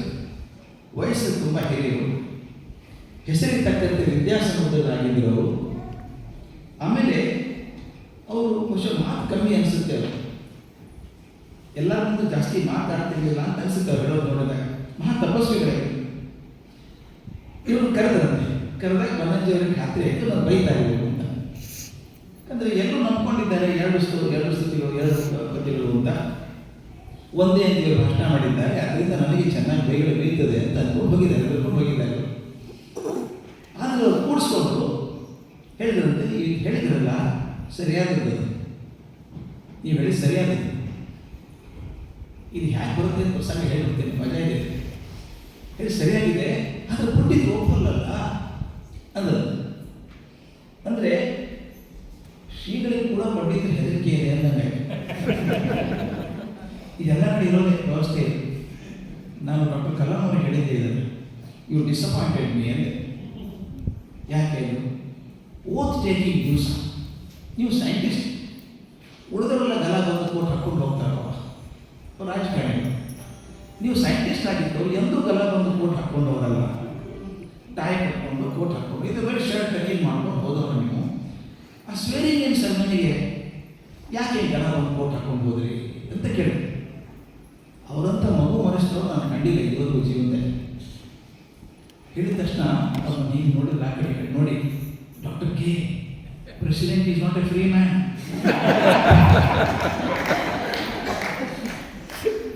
ಯಾಕೆ all the fellows are telling me you should do like this only. ಅದಕ್ಕೋಸ್ಕರ ಹೇಳ್ಕೊಂಡು ಹೊಲಿಸ್ಕೊಂಡೆ ನಾನು. ಅಂದರೆ ವ್ಯವಸ್ಥೆ ಹೇಗಿದೆ ಅಂದರೆ ಪ್ರೆಸಿಡೆಂಟ್ ಕೂಡ ಇಂಪ್ರೆಸ್ ಮಾಡುತ್ತೆ. ಇಲ್ಲಿ ವಿದ್ಯಾಸಂಸ್ಥೆ ಹಾಗೆ ಹೇಳ್ತಾರೆ, ಪಂಡಿತರಲ್ಲ ಅಂತಾರಪ್ಪ, ನೀವು ಹೇಳಿ ಸರಿ ಇದೆ, ಅದು ನಿಮ್ಮ ಮಾತು ಒಪ್ಪಿಗೆ ಇದೆ, ಅದಕ್ಕೆ ಬನ್ನಂಜ ಹೇಳ್ತಾರೆ, ಉಳಿದ ಉತ್ತರ ಬಿಡ್ತಾರೆ ಬಿಡಿ ಸ್ವಾಮಿ, ನಿಮ್ಮ ಒಪ್ಪಿಗೆ ಇದೆಯಲ್ಲ ನಾನು ನಾನೇ ಬರಬೇಕು. ಇದು ಬಹಳ ಮುಖ್ಯ. ನಾನು ಧೈರ್ಯವಾಗಿ ಹೇಳ್ತೇನೆ. ಒಂದು ತರುಣ ಹುಡುಗ ಕಾಂಟ್ರವರ್ಷಿಯಲ್ ಸ್ಟೇಟ್ಮೆಂಟ್ ಅದು ಎರಡು ನಂಬ್ಕೊಂಡು ಇಷ್ಟು ವರ್ಷ ಹೇಳಿದಾಗ ಒಂದು ಎರಡಲ್ಲ ಒಂದೇ ಅಂತ ಹೇಳಿದಾಗ ಯಾರಾದ್ರೂ ಸಪೋರ್ಟ್ ಮಾಡಿ ನಿಂತ್ಕೋಬೇಕಲ್ಲ ಅವರು. ಇಲ್ಲಪ್ಪ ಅವ್ರು ಹೇಳ್ತಾರೆ ಅವನ್ನೇ ಮಾಡ್ಕೊಂಡು ಹೋಗು ಅಂತ ಅನ್ಬೋದಾಗಿದೆ. ಇದನ್ನು ಭಾಳ ನೆನೆಸ್ಕೋತಾರೆ. ನಾನು ಭಾಳ ಮುಖ್ಯ ಅನಿಸೋದು ನಗರಸ್ಥಿತಿ ಬಗ್ಗೆ. ಬನ್ನಂಜಿಯವರ ಅಭಿಪ್ರಾಯ ಪ್ರಕಾರ ಬಹುಶಃ ಆಚಾರ್ಯರೇ ಬೇರೆ ಬೇರೆ ಸಂದರ್ಭಗಳಲ್ಲಿ ರಚಿಸಿದಂಥ ಎರಡು ಪದ್ಯ ಬಳಕೆಯಲ್ಲಿ ಉಳಿಬೇಕಲ್ಲ, ಒಂದೇ ಪದ್ಯ ಉಳಿಯೋದು ಬೇಡ ಅಂತ ಅದ್ರ ಜೊತೆಗೆ ನಟಸ್ಥಿತಿ ಜೊತೆಗೆ ಸೇರಿಸ್ಕೊಂಡು ಕಾಲಕ್ರಮೇಣ ಬಂದಿರಬಹುದು ಅಂತ ಹೇಳ್ತಾರೆ. ಈ ನಖಸ್ತುತಿ ಬಗ್ಗೆ ಒಂದು ವಿಶಿಷ್ಟ ಇದೆ, ದೊಡ್ಡ ಶಕ್ತಿ ಇದೆ. ನನಗನ್ಸುತ್ತೆ ಅದ್ಭುತವಾದ ಪದ್ಯ. ಇಡೀ ಪದ್ಯ ಒಂದೇ ಛಂದಸ್ಸಲ್ಲಿಲ್ಲ. ಇದು ಬಹಳ ಮುಖ್ಯವಾದ ವಿಷಯ. ಇರೋ 4 ಸಾಲಲ್ಲಿ ಮೊದಲಿನ 2 ಸಾಲು ಶಾರ್ದೂಲ ವ್ಯತಿರಿಕ್ತ ವೃತ್ತದಲ್ಲಿ ಬರುತ್ತೆ, ಕಡೆ 2 ಸಾಲು ಶ್ರದ್ಧಾರದಲ್ಲಿ ಬರುತ್ತೆ. ಇದು ಬಹಳ ವಿಚಿತ್ರ ಅನಿಸುತ್ತೆ. ಯಾಕೆ ಮಾಡಿದ್ರು? ಇದು ಶಾರ್ದೂಲ ವಿಕ್ರೀಡಿತ ವೃತ್ತದಿಂದ ಶುರುವಾದಂತಹ ಸ್ತುತಿ ಮುಗಿಯುವಾಗ ಶ್ರದ್ಧಾರದಲ್ಲಿ ಬರ್ತದೆ. ಯಾಕಂದರೆ ಇಡೀ ವಾಯುಸ್ತುತಿ ಶ್ರದ್ಧಾರದಲ್ಲಿ ಇದೆ. ಅದನ್ನು ಬನ್ನಂಜಿಯವರು ಬರೀತಾರೆ, ಇದೊಂದು ಅಪೂರ್ವವಾದ ಛಂದಸ್ಸುಗಳ ಸಂಗಮ. ಮತ್ತು ಇನ್ನೊಂದು ಸರ್ಟಿಫಿಕೇಟ್ ಕೊಡ್ತಾರೆ, ಈ ಥರದ್ದು ಸಂಸ್ಕೃತ ಸಾಹಿತ್ಯದಲ್ಲಿ ಮೊದಲಿರಲಿಲ್ಲ. ರಾಮಾಯಣದಲ್ಲಿ ಕೆಲವು ಬರ್ತದೆ, ಒಂದೇ ಕಡೆ ಬಂದದ್ದು ರಾಮಾಯಣದಲ್ಲಿ ನನಗೆ ಗೊತ್ತಿರುವ ಹಾಗೆ. ಅದನ್ನು ಬನ್ನಂಜಿ ಬರೀತಾರೆ, ರಾಮಂ ಲಕ್ಷ್ಮಣ ಪೂರ್ವಜಂ ರಘುವರಂ ಸೀತಾಪತಿಂ ಸುಂದರಂ ಕಾಕುತ್ಸಂ ಕರುಣಾಂತಮಂ ಗುಣನಿಧಿಂ ವಿಪ್ರಪ್ರಿಯಂ ಧಾರ್ಮಿಕಂ. ಇದು ಶಾರ್ದೂಲ ಹೇಳಿದೆ. ನೆಕ್ಸ್ಟ್ ರಾಜೇಂದ್ರಂ ಸತ್ಯಸಂಧಂ ದಶರಥತನಯಂ ಶಾಮರಂ ಶಾಂತಮೂರ್ತಿಂ ವಂದೇ ಲೋಕಾಭಿರಾಮಂ ರಘುಕುಲ ತಿಲಕಂ ರಾಘವಂ ರಾವಣಾರಿ. ಇದೇ ಧಾಟಿ ಅಥವಾ ಇದು ಯಾಕೆ ಮಾಡಿದರು ಅಂತ ಅದನ್ನು ಬನ್ನಂಜಿಯವರ ಅನಲೈಸ್ ಮಾಡಬೇಕು. ಚಂದ ಮಾಡಿದ್ದಾರೆ. ಈ ನಖಸ್ತುತಿ ಒಂದು ಚಮತ್ಕಾರ ಇದೆ ಅಂತ ಹೇಳ್ತಾರೆ. ಚಮತ್ಕಾರ ಏನು ಅಂದರೆ ಇಡೀ ನರಸಿಂಹಾವತಾರವನ್ನು ತಿಳಿಸುವಂಥ ಒಂದೇ ಒಂದು ಕಡೆ 4 ಸಾಲಲ್ಲಿ ಇಡೀ ನರಸಿಂಹಾವತಾರದ ಪೂರ್ತಿ ದರ್ಶನ ಕಣ್ಣು ಕೊಡ್ತಾರೆ. ಹಾಗೆ ಮೊದಲಿನ 2 ಸಾಲು ಶಾರ್ದೂಲ ವಿಕ್ರೀಡಿತ, ನರಸಿಂಹ ಬರಬೇಕು, ಹಂಬ ಹುಡ್ಕೊಂಡ್ಬರ್ಬೇಕು, ಮೇಲೆ ನಡ್ಕೊಂಡ್ಬರ್ಬೇಕಾಗುತ್ತೆ. ನರಸಿಂಹ ಅಂದರೆ ಹುಡುಗುಡಿಸಿ ಬರಬೇಕು, ಬಂದು ರಾಕ್ಷಸನ ಕೆಡಬೇಕು, ಹೊತ್ಕೊಂಡು ಹೋಗ್ಬೇಕು, ಆ ಹೊಸದಲ್ಲಿ ನಾನು ಕೂರಿಸಿ ಕರಡು ಬಿಗಿಬೇಕು. ಇದು ಉಗ್ರವಾದಂಥ ಕ್ರಿಯೆ. ಶಾರ್ದೂಲ ವಿಕ್ರೀಡಿತ, ಸಿಂಹದ ಮೋಡಿಯ ಮಾಟ ಅಂತ ಬರೀತಾರೆ. ಸಿಂಹ ಬಂದು ಹೇಗೆ ಮಾಡ್ತದೆ, ಹುಲಿ ಹೇಗೆ ಮಾಡ್ತದೆ ಹಾಗೆ ಮಾಡಬೇಕು. ಹಾರಿ ಬಿಟ್ಟು ಅದು ಮೃದುವಾಗಿ ಮೇಲೆ ಹೋಗಲ್ಲ, ಬೇಕೇನು ಹಾಗೆ ಅದು ಜೋರಾಗಿ ಬಂದು ಎತ್ತು ಹಾಕಬೇಕು. ಅದಕ್ಕೆ ಪಾಂತಸ್ಮಾಂಕುರ್ಭೂತ ವೈರಿ ಬಲವನ್ ಮಾತಂಗ ಮಧ್ಯಘಟ ಕುಂಭೋ ಚಾತ್ರ ವಿಪಾಟನಾಧಿಕಪಟೋ ಪ್ರತ್ಯೇಕ ವಜ್ರಾಹಿತ. ಇಲ್ಲಿ ಬರಬೇಕು, ಆ ಧಾಟಿ ಬರಬೇಕು. ಮುಂದಿನ 2 ಸಾಲು ಅದು ಎಷ್ಟು ಚಂದ ಹೇಳ್ತಾರೆ ಅಂದರೆ ಕಣ್ಣು ಕಟ್ಟಿದಂಗಿದೆಯಪ್ಪ. ಮುಂದಿನ 2 ಸಾಲು ಒದೆ ಆಯ್ತಲ್ಲ, ಹಿರಣ್ಯಕಶಿಪು ಒದೆ ಆಯ್ತು, ಹರಿದಾಯ್ತು, ಕರಳು ಹಾಕೊಂಡಾಯ್ತು. ಈಗ ಕರಳುಗಳು ಮಾಲೆಯನ್ನು ಹಾಕೊಂಡು ಶ್ರದ್ಧರ ಮಾಲೆ ಹಾಕೊಂಡು ಭೂಮಾಲೆ ಹಾಕೊಂಡಂತ ಹಾಕೊಂಡು ಹೇಗೆ ಬರ್ತದೆ ಮುಂದೆ ಶ್ರೀಮತ್ ಕಂಠೀರ ವಾಸ್ಯ ವ್ರತದ ಸುನಕರಾಧಾರಿತ ರಾತಿ ದೂರ ಪ್ರದ್ವಸ್ತ್ವಾಂತ ಶಾಂತ ಪ್ರವಿತತ ಮನಸ ಭಾವಿತ ಭೂರಿ ಭಾಗೈ. ರಿದಮೇ ಚೇಂಜ್ ಆಗಿದೆ, ಪೂರ್ತಿ ಧಾಟಿನೇ ಚೇಂಜ್ ಆಗಿದೆ. ಅದರ ಮೊದಲು ಉಗ್ರವಾಗಿ ಬಂದಂಥದ್ದು 2 ಸಾಲು ಉಗ್ರವಾದ ಕ್ರಿಯೆ ಆಗ್ತಾ ಇತ್ತು, ಹಿರಣ್ಯಕಶಿಪು ವಧೆ ಹಾಕಬೇಕಾಗಿತ್ತು, ಹಾಗೆ ಬರಬೇಕು.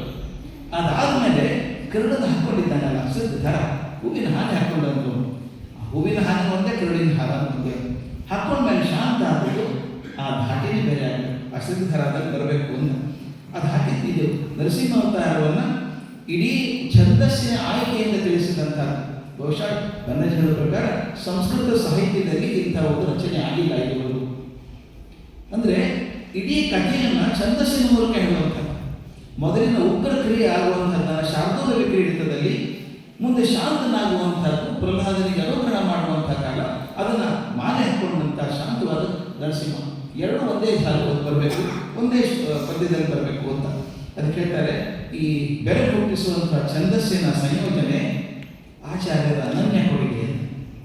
ಅದು ವಾಯುಸ್ತುತಿ ಸರಿಯಾಗಿ ಬಿಗಿನಿಂಗ್ ಆಗ್ತದೆ ಸಾಕಾಗ.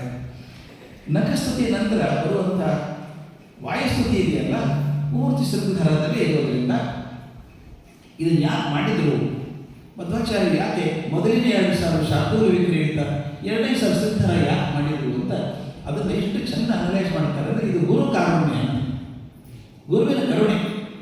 ಶಿಷ್ಯ ಬರೆದಿದ್ದಾನೆ, ವಾಯುಸ್ತುತಿ ಬರೆದಿದ್ದಾನೆ, ಅದ್ಭುತವಾದ ಕಾವ್ಯ ಬರೆದಿದ್ದಾನೆ. ಆ ಶಿಷ್ಯ ಬರೆದದ್ದು ಶೃಂಗಾರದಲ್ಲಿ. ಈಗ ಪೂರ್ತಿ 4 ಸಾಲು ಶಾರ್ದೂಲ ವಿಕ್ರೀಡಿತ ಬರೆದ್ರೆ ಅದು ಹೊಂದಲ್ಲ, ಅದು ಹೊಂದಬೇಕಲ್ಲ. ಅದಕ್ಕೆ ಅವನಿಗೆ ಸರಿಯಾಗಲಿ, ಶಿಷ್ಯ ಬರೆದಂಥ ವಾಯುಸ್ತುತಿಗೆ ಸರಿಯಾಗಲಿ ಅಂತ ಮೊದಲನೇ 2 ಸಾಲುಗಳನ್ನು ಶಾರ್ದೂಲ ವಿಕ್ರೀಡಿತ ಮಾಡಿ ಮುಂದೆ ಶೃಂಗಾರ ಬಂದಾಗ ಮುಂದೆ ಓದು ಸರಿಯಾಗಬೇಕು, ಅದೇ ದಾಟಿ ಬರ್ಕೊಂಡು ಹೋಗಿ. ಆದ್ದರಿಂದ ಶಿಷ್ಯ ಬರೆದಂಥ ವಾಯುಸ್ತುತಿಗೆ ಶೃಂಗಾರಕ್ಕೆ ಹೊಂದಲಿ ಅಂತ ಹೇಳಿ ತನ್ನ ಕಾವ್ಯವನ್ನು ಮೊದಲನೇ 2 ಸಾಲು ಬೇರೆ ಛಂದಸ್ಸು, ಕಡೆಯ 2 ಸಾಲು ವಾಯುಸ್ತುತಿ ಹೊಂದುವಂಥ ಮಾಡೋದು ಗುರು ಕಾರುಣ್ಯ. ಈ ಶೃಂಗಾರ ಛಂದಸ್ಸಿದೆಯಲ್ಲ, ಅವ್ರ ಮಾತನ್ನೇ ಹೇಳಬೇಕು ನಾನು, ಚೆನ್ನಾಗಿದೆ. ಭಗವಂತನ ಹಾಗೂ ಗುರುಗಳ ಸೃಷ್ಟಿಗಳನ್ನು ಅಂದರೆ ಮಾಲೆಗಳನ್ನು ಧರಿಸಿ ನಮ್ಮೆದುರು ನಲಿಯುವಂಥ ಛಂದಸ್ಸು.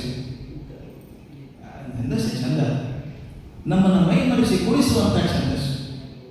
ಗಂಭೀರವಾದ ಸ್ತೋತ್ರದ ನಡೆಗೆ ಸುಂದರವಾಗಿ ಹೊಂದುವಂಥ ಛಂದಸ್ಸು. ಪಾದಕ್ಕೊಮ್ಮೆ ಉಸಿರು ಬಿಡುತ್ತಾ ಪ್ರಾಣಾಯಾಮದ ಜೊತೆಗೆ ಹಾಡಬಹುದಾದ ಛಂದಸ್ಸು. ಇದು ಅವ್ರದೇ ಮಾತು, ನಾನು ಹೇಳೋಕ್ಕಾಗಲ್ಲ, ಅಷ್ಟು ಚೆನ್ನಾಗಿ ಅದು ಬರ್ಕೊಂಬಂದಿರೋ. ಇದು ಪ್ರಾಣತತ್ವಕ್ಕೆ ಇಷ್ಟವಾದ ಛಂದಸ್ಸು. ಅದಕ್ಕೆ ಇದು ಪ್ರಾಣಸ್ತುತಿ, ಪ್ರಾಣದೇವರ ಸ್ತುತಿ. ಆದ್ದರಿಂದ ಛಂದಸ್ಸು ಸರಿಯಾಗಿ ಹೊಂದುವಂಥದ್ದು. ಇದು ಕೇವಲ ಸ್ತೋತ್ರ ಕಾವ್ಯ ಅಲ್ಲ, ಇದು ಮಂತ್ರ ಕಾವ್ಯ ಅಂತ ಹೇಳ್ತಾರೆ. ಒಬ್ಬ ಗೃಹಸ್ಥನಿಂದ ರಚಿತವಾದಂತಹ ಒಂದು ಸ್ತೋತ್ರ ಋಷಿಗಳಿಗೂ ಒಪ್ಪಿಗೆ ಆಯಿತು, ಮಂತ್ರತುಲ್ಯವಾಗಿ ಮಾನ್ಯ ಆಯಿತು ಅಂತ ಹೇಳ್ತಾ ಸ್ವತಃ ವಾದಿರಾಜರು ಕೂಡ ಇದು ನನ್ನ ನಿತ್ಯ ಪಾರಾಯಣದ ಮಂತ್ರ ಸ್ತೋತ್ರ ಅಂತ ಹೇಳ್ತಾರೆ. ವಾದಿರಾಜರು ಕೂಡ ಒಬ್ಬ ಗೃಹಸ್ಥ ಬರೆದಂತಹ ಸ್ತೋತ್ರವನ್ನು ಮಂತ್ರ ಅಂತ ತಗೊಳ್ಳೋದಿದೆಯಲ್ಲ, ಈ ಕಥೆ ಬಹುಶಃ ಇಲ್ಲಿ ಯಾವ ಸ್ತುತಿಗೂ ಸಿಗಕ್ಕೆ ಸಾಧ್ಯ ಇಲ್ಲ. ಅಂತಹ ಸ್ತುತಿ ವಾಯುಸ್ತುತಿ. ವಿಷಯ ಬರ್ತದೆ, ಬೆಳಿಗ್ಗೆ ನೋಡಿದೆ, ನನಗೆ 3 ಜನ ರೆಫರ್ ಮಾಡಿದ್ರು ಅದನ್ನು. ಮುಂದೆ ಕಾಲ ಕಳೆದಂತೆ ವಾಯುಸ್ತುತಿಯನ್ನು ಹರಿವಾಯುಸ್ತುತಿ ಅಂತ ನಕ್ಷತ್ರ ಮಾಡಿದ್ರು. ಈ ವಾಡಿಕೆ ಯಾವಾಗ ಬಂತು, ಅದಕ್ಕೊಂದು ಕಾರಣ ಇರಬೇಕು ಅಂತ ಬನ್ನಂಜರು ಹೇಳ್ತಾರೆ. ಈ ವಾಯುಸ್ತುತಿ ಕೊನೆಯ ಶ್ಲೋಕದೊಳಗೆ ತ್ರಿವಿಕ್ರಮ ಪಂಡಿತರು ಹೇಳ್ತಾರೆ, ಸ್ತುತಿ ಮಕರಂದ ಹರಿ ವಾಯುದೇವಸ್ಯ ಚಾಸ್ಯ ಅಂತ ಹೇಳ್ತಾರೆ. ಈ ಮಾತು ಕಾರಣ ಆಗಿರಬೇಕು, ಅದಕ್ಕೆ ಹರಿವಾಯುಸ್ತುತಿ ಅಂತ ಬಂತು. ಬಹುಶಃ ಆಚಾರ್ಯರ ಕೃತಿಯಂತೆ ಏನು ಪ್ರಸಿದ್ಧ ಆಗಿದ್ದವೋ ಆ ಮೊದಲಿನ 2 ಪದ್ಯಗಳು ಮತ್ತು ತ್ರಿವಿಕ್ರಮ ಪಂಡಿತರ ವಾಯುಸ್ತುತಿ ಎರಡೂ ಸೇರಿದಾಗ ಹರಿಸ್ತುತಿ ವಾಯುಸ್ತುತಿ ಎರಡೂ ಸೇರಿರೋದ್ರಿಂದ ಹರಿವಾಯುಸ್ತುತಿ ಅಂತ ಬಂದಿರಬೇಕು. ಮೊದಲಿನ 2 ಸ್ತೋತ್ರ ಹರಿ ಕೊಡ್ತಾ ಇದ್ದದ್ದು, ಮುಂದಿನ ವಾಯುಸ್ತುತಿ ಬಂದಿರಬೇಕು. ಅದರ ಮೂಲ ಗೊತ್ತಿಲ್ಲದಂಥ ಪಂಡಿತರು ಇಡೀ ವಾಯುಸ್ತುತಿಯನ್ನು ಕೂಡ ಹರಿವಾಯುಸ್ತುತಿ ಅಂತ ಬರ್ತದೆ. ಕೆಲವು ಸಲ ಬಹಳ ಕ್ರಿಟಿಕಲ್ ಆಗಿ ಹೇಳ್ತಾರೆ, ಬನ್ನಂಜಿಯವರು ಭಾಳ ಚೆನ್ನಾಗಿ ಹೇಳ್ತಾರೆ. ಪೆದ್ದುಗಳು ಅಂತ ಸ್ಪೆಷಲ್ ಮಾತು, ಪೆದ್ದುಗಳು ಭಾಳ ಇಷ್ಟ. ಗೊತ್ತಿಲ್ಲದೆ ಇಡೀ ವಾಯುಸ್ತುತಿಗೆ ಹರಿವಾಯುಸ್ತುತಿ ಇರೋದು. ಹರಿವಾಯು ಮೊದಲಿನ ಹರಿಸ್ತುತಿ 2, ಮುಂದಿನ ವಾಯುಸ್ತುತಿ ಅಂತ. ಹೀಗೆ ವಾಯುಸ್ತುತಿಗೆ ಹರಿಪರವಾದ ಅರ್ಥವನ್ನು ಹಚ್ಚೋದು ಯಾಕೆ ಬಂತು ಅನ್ನೋದಕ್ಕೆ ಕಾರಣ ಹೇಳ್ತಾರೆ. ಈ ವಾಯುಸ್ತುತಿಗಳು ಕೂಡ ಅವತಾರ ತ್ರಯದ ಬಗ್ಗೆ ಮಾತು ಬಂದೇ ಬರ್ತದೆ. ಅದರ ಭಗವಂತನ ಸ್ತುತಿನೂ ಅದರಲ್ಲಿ ಬಂದೇ ಬರ್ತದೆ. ಆಂಜನೇಯನ ಸ್ತುತಿಯ ಮೂಲಕ ರಾಮದೇವರ ಮಹಿಮೆ ಗೊತ್ತಾಗ್ತದೆ, ಭೀಮನ ಸ್ತುತಿಯ ಬಗ್ಗೆ ಹೇಳ್ತಾರೆ, ಕೃಷ್ಣನ ಮಹಿಮೆ ಗೊತ್ತಾಗ್ತದೆ, ಆಚಾರ್ಯ ಮಧ್ವರ ಸ್ತುತಿಯ ಮೂಲಕ ವೇದವ್ಯಾಸರ ಮಹಿಮೆ ಗೊತ್ತಾಗ್ತದೆ. ಹೀಗಾಗಿ ಅಂತತಃ ಇದು ಅವತಾರ ತ್ರಯದ ಸ್ತುತಿಯೂ ಆಗಿದೆ.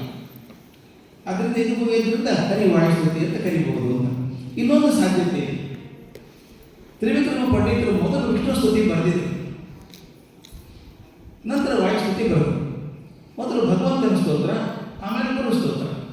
ಅದು ಸರಿಯಾದದ್ದು ಹೌದು. ಆದರೆ ಈ ವಾಯುಸ್ತುತಿ ಬರೆದಿರಲಿಲ್ಲ ಹರಿಸ್ತೋತ್ರ, ಅದಕ್ಕೆ ಮಧ್ವಾಚಾರ್ಯ ಬರೀಬೇಕಾಗಿತ್ತು. ಇಬ್ಬರು ಸ್ತೋತ್ರ ಬಂದಿರೋದ್ರಿಂದ ಬಹುಶಃ ತ್ರಿವಿಕ್ರಮ ಪಂಡಿತರು ಸ್ತುತಿ ಮಕರಂದ ಹರಿ ವಾಯುದೇವಸ್ಯ ಚಾಸ್ಯ ಅಂತ ಹೇಳಬೇಕು ಅಂತ ಬನ್ನಂಜಿಯವರು ವಿಷ್ಣು ಸ್ತುತಿ ಬರೆದಿದ್ದಾರೆ. ಹೇಗಿದ್ರು ಇದು ವಾಯುಸ್ತುತಿ ಬರೆದಿದ್ದಾರೆ. ಅದು ಎರಡನ್ನೂ ಮಾಡಿದ್ದೇನೆ, ಅಂದರೆ ಹರಿಯ ಮತ್ತು ವಾಯುದೇವರಿಬ್ಬರದು ಹಾಡು ರೂಪಗಳನ್ನು ಹೊಸ್ತಿದ್ದೇನೆ ಅಂತ ಹೇಳಿದಂಥ ಮಾತು ಬಂದಿರಬೇಕು ಅಂತ ಹೇಳ್ತಾರೆ.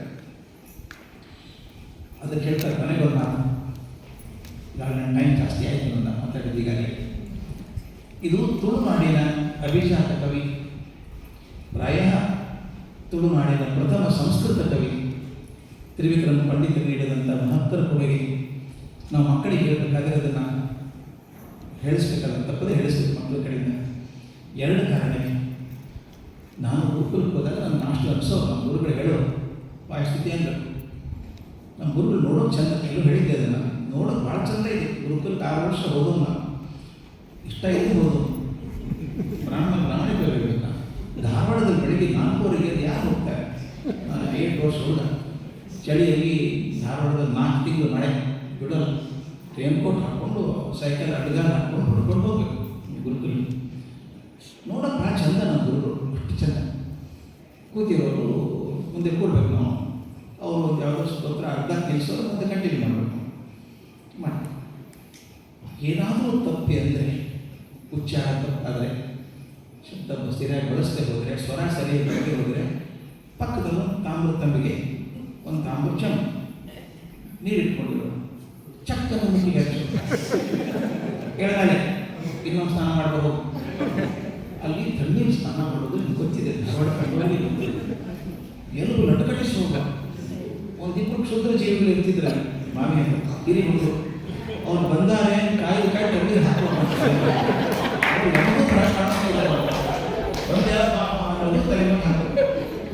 ಗುರುಗಳು ಈ ಚಂಪು ಹಿಡಿದ್ರೆ ಸಾಕು, ಅದಕ್ಕೆ ಟೆಸ್ಟ್ ಅಂತ ಒಳಗೆ ವಾಯಿಸ್ತಿದ್ದೀರ ಉತ್ತಪ್ತ ವಿಕಟ ಕಿಟ ಪ್ರಕಟ ಕಟ ಕಟಧ್ವಾನ ಸಂಘಟ್ಟನೋದ್ಯ ಕೃತ್ಯ ದ್ವಿಗುಣಸ್ಫುಲಿಂಗ ಪ್ರಕರ ವಿಕಿರಣೋತ್ವಾದಿದೇವಾದಿತಾಂಗ ಅನ್ಬೇಕು. ಧಾರವಾಡ ಭಾಷೆ ಹೇಳೋದಾದ್ರೆ ಇನ್ನು ಎಲ್ಲ ಶ್ಲೋಕ ಸರಿಯಾಗಿ ಅಂದರೆ 4 ಭದ್ರತೆ ನೋಡಿ ಹಸಿವು ಆಗ್ತದೆ ಅಂತ ಹೇಳೋದು. ಹಾಗೆ ಮಂತ್ರ ಕಲಿಸಿದವರು ನನಗೆ ಅನಿಸೋದು, ಈಗ ಯಾರಾದರೂ ಸ್ಪೀಚ್ ಥೆರಪಿ ಅಂತ ಏನು ಮಾಡ್ತಾರೆ, ವಾಯ್ಸ್ ಕಲಿಸಿದ್ರು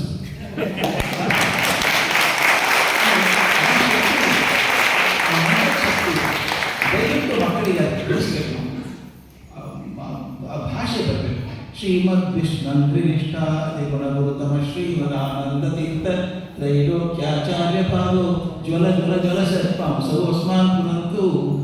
ಎಷ್ಟು ಚಂದ ಕೊನೆ, ಎಷ್ಟು ಆರ್ಥತೆ ಬರ್ತದಂದ್ರೆ, ಗೋವಿಂದೇ ದೇಹಿ ಭಕ್ತಿಂ ಭವತಿ ಚ ಭಗವನ್ಮೋಚಿತಾಂ ನಿರ್ನಿಮಿತ್ತಾಂ ನಿರ್ವ್ಯಾಜಾಂ ನಿಶ್ಚಲಾಂಶ ಗುಣಗಣ ಬೃಹತಿ ಶಾಶ್ವತಿ ಮಾಶುದೇವ ಅಂತ ಪೂರ್ತಿ ಸೆರೆಂಡರ್. ಎಲ್ಲ ಭಾವನೆಗಳನ್ನು ಒಂದೇ ಸ್ಥಿತಿಗಳಿಗೆ ಇಟ್ಟುದು ಪವಾಡ ಇದೆ, ಅದ್ಭುತ ಅನಿಸುತ್ತೆ. ಆದ್ದರಿಂದ ನಖಸ್ತುತಿ, ವಾಯುಸ್ತುತಿ ಎರಡನ್ನೂ ನಮ್ಮ ಜೀವನವನ್ನು ಉಜ್ಜೀವನಗೊಳಿಸಿದಂಥ ಸ್ತೋತ್ರಗಳು, ಸೂಕ್ತಿಗಳು. ಅದನ್ನು ಎಷ್ಟು ಸಲ ಹೇಳಿದರೂ ತಪ್ಪಲ್ಲ. ದಯವಿಟ್ಟು ಕೆಲವು ಸಲ ಚರ್ಚೆ ಬಂದಿದೆ, ನಿಜವರು ಬರೆದಿದ್ದಾರೆ, ಅದನ್ನು ಬೇಕಂತ ಇಟ್ಟಿಲ್ಲ ನಾನು. ಕೆಲವು ಕಡೆ ಖಂಡನೆ ಬರ್ತದೆ, ವಾಯುಸ್ತುತಿಯಲ್ಲೂ ಖಂಡನೆ ಬರ್ತದೆ. ಯಾಕೆ ಬಂತು ಅದಕ್ಕೆ ಅವ್ರು ಹೇಳ್ತಾರೆ, ಯಾವುದನ್ನು ನೀನು ಗಟ್ಟಿಯಾಗಿ ನಂಬ್ಕೊಂಡಿದ್ದೀಯೋ ಅದು ಹೇಳೋದಕ್ಕೆ ಏನು ತೊಂದರೆ ನಿನಗೆ ಅಂತ. ಗಟ್ಟಿಯಾಗಿ ನಂಬಿದ್ದನ್ನು ಹೇಳದೇ ಇರೋದಕ್ಕೆ 2 ಕಾರಣ. ಒಂದು ತೀರ ಸೌಜನ್ಯ, ಒಂದು ಅಥವಾ ಹಿಡಿತ. ಆ ಮಾತುಗಳಿಂದ ಆದಷ್ಟು ಮಕ್ಕಳಿಗೆ ಅರ್ಥ ಹೇಳಿ ಮಾಡಿಸೋಣ ಅಂತ ನಾನು ಗುರುಗಳಿಗೆ ಹೇಳ್ತಾ ಇದ್ದೇನೆ. ಹೇಳ್ತೀನಿ, ಬಾಯ್ಪಾಟ್ ಮಾಡಿ ಹೇಳ್ತೀನಿ, ನಾನು ಅರ್ಥ ಗೊತ್ತಾಗಲಿಲ್ಲ ಅಂತ. ಅವ್ರು ಹೇಳಿದ್ರೆ ಮೊದಲು ಬಾಯ್ಪಾಠ ಆಗಲಿ, ಆಮೇಲೆ ಹೃದಯ ಪಾಠ ಆಗಲಿ. ಬಾಯಿಗೆ ಬರ್ತದೆ, ಹೃದಯಕ್ಕೆ ಹೆಂಗೆ ಬರುತ್ತೆ? ಎಷ್ಟೋ ಸಲ ಮಕ್ಕಳು ಕೇಳ್ತಾರೆ, ಬಾಯ್ಪಾಠ ಯಾಕೆ ಮಾಡಿಸ್ತೀರಿ ಅಂತ ಕೇಳ್ತಾರೆ. ದಯವಿಟ್ಟು ಮಾಡಿಸಿ. ಅರ್ಥ ತಿಳ್ಕೊಳ್ಳೋ ವಯಸ್ಸು ಸಣ್ಣ ವಯಸ್ಸಿದ್ದಾಗ, ಮುಂದೆ ಬುದ್ಧಿ ಪೆಟ್ಟು ಬಿದ್ದಾಗ ಅರ್ಥ ಹೊಳಿತದೆ. ಸ್ವಲ್ಪ ಸಂಸ್ಕೃತ ಓದ್ಕೊಂಡ್ರೆ ಅರ್ಥ ಬರ್ತದೆ. ಆದರೆ ಅರ್ಥ ಬರುವ ಮೊದಲು ಇರಬೇಕಲ್ಲ, ಬಾಯಲ್ಲಿ ಇರಬೇಕಲ್ಲ, ಅದು ಹೃದಯಕ್ಕೆ ಹೋಗ್ಬೇಕು. ಆದ್ದರಿಂದ ಎಲ್ಲ ಮಕ್ಕಳಿಗೂ ನಾನೊಂದು ಸಮಸ್ಯೆ ಬಂದಿತ್ತು ನನಗೆ. ನಾನು ನನ್ನ ಮೊಮ್ಮಗಳಿಗೆ ವಾಯುಸ್ಥಿತಿ ಹೇಳ್ತಾ ಇದ್ದೀನಿ. ಯಾರೋ ಒಬ್ಬರು ನಮ್ಮ ಮನೆಗೆ ಹೇಳಿದರು, ಹೆಣ್ಮಕ್ಳಿಗೆ ವಾಯುಸ್ಥಿತಿ ಹೇಳಿಸ್ಬಾರ್ದು ಅಂತ. ನಾನು ಏನಪ್ಪ, ಪ್ರಾಣದೇವರು ಹೆಣ್ಮಕ್ಳಿಗೆ ಬೇಡ, ಹೆಸರು ಗಟ್ಟೆ ಪ್ರಾಣ ಹೋಗ್ಬೇಕು ಅಂತ ಹೇಳಿ ಹಠ ಹಿಡಿದು ಅನಿಸಿದೆ. ನನಗೆ ಯಾವ ತೊಂದರೆಯೂ ಆಗಿಲ್ಲ. ಆದ್ದರಿಂದ ಯಾವ ಮಂತ್ರವೂ ಯಾವುದೋ ಒಂದು ಲಿಂಗಕ್ಕೆ ಅನ್ವಯಿಸಿದ್ದಲ್ಲ. ಯಾವ ಮಂತ್ರಗಳು ಕೂಡ ನಾನು ಬಿಡಬೇಕಾಗುತ್ತೆ. ಅದರಿಂದ ಗಟ್ಟಿಯಾಗಿ ಹೇಳಿಸೋಣ. ನನಗೊಂದು ಆಸೆ ಇಷ್ಟೇ, ಯಾಕೆ ಹೆಣ್ಮಕ್ಳಿಗೆ ಹೇಳಿಸಿ ಅಂದರೆ ಕಾರಣ ಇಷ್ಟೇನೆ. ತಾಯಿ ಮೊದಲ ಗುರು. ಆ ತಾಯಿಗೆ ಬಾಯಿಗೆ ವಾಯುಸ್ಥಿತಿ ಬರ್ತಿದ್ರೆ ತನ್ನ ಮಗನಿಗೂ ಕಲಿಸ್ತಾರೆ, ಮಕ್ಕಳಿಗೂ ಕಲಿಸ್ತಾರೆ. ಹೀಗಾಗಿ ವಾಯುಸ್ಥಿತಿ ಎಲ್ಲ ಕಡೆ